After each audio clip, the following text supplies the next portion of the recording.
Well, the users of airsoft guns think a new government bill would put an end to their very popular hobby. If you haven't heard about airsoft, it's like paintball but with smaller plastic projectiles. They want the feds to think twice about Bill C-21, a bill that targets assault rifles and hundreds of other types of guns. The airsoft participants say that shouldn't affect them or their hobby. Like pretty much every other airsoft enthusiast, Keegan Tennant was flabbergasted when he heard of the government legislation that would more or less outlaw the business.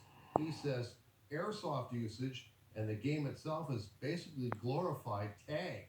And you're just using toy guns that shoot plastic pellets at each other, and they don't hurt. Just it's like paintball. What's the rationale, or have you been able to decipher a rationale about why these changes were made? No rationale. We have not been talked to at all by federal government or any level of government at all about this. It kind of just came to us by surprise. And how popular is your business? During a season, we see about 150 members roughly, and that's just us. If you go to Sudbury, it's about 200, and you go the other way, it's about 200 plus too. And it's in every city.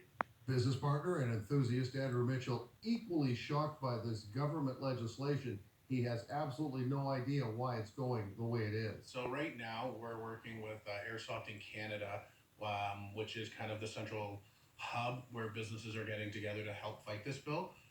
Right now we're up to, I think there's 163 businesses so far and close to 2,000 employees in Canada that would be affected by this bill. What's the time frame for it? It's because it's a bill we don't know, right? They could take anywhere from a year to 2 years to go through.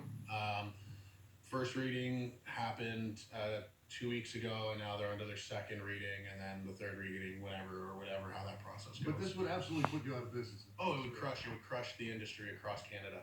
We're talking 80%, 90% of sales would be done. What's the harm in this? There isn't.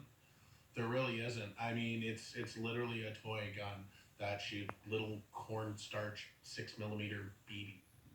Meanwhile, we also spoke to Nipissing Temiskaming MP Anthony Rhoda about that very subject on Friday.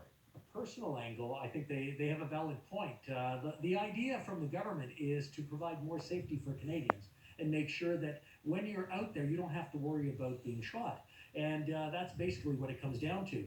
If you look at some of the airsoft guns, they look very similar to the real machine or the real gun. And it's been used in places for robberies and to assault people. And that is something that they're looking at. It's certainly something that I've had a discussion with the Minister of Public Safety, and I intend on having more discussions on that topic with him. The provincial and federal deficits look bad, but according to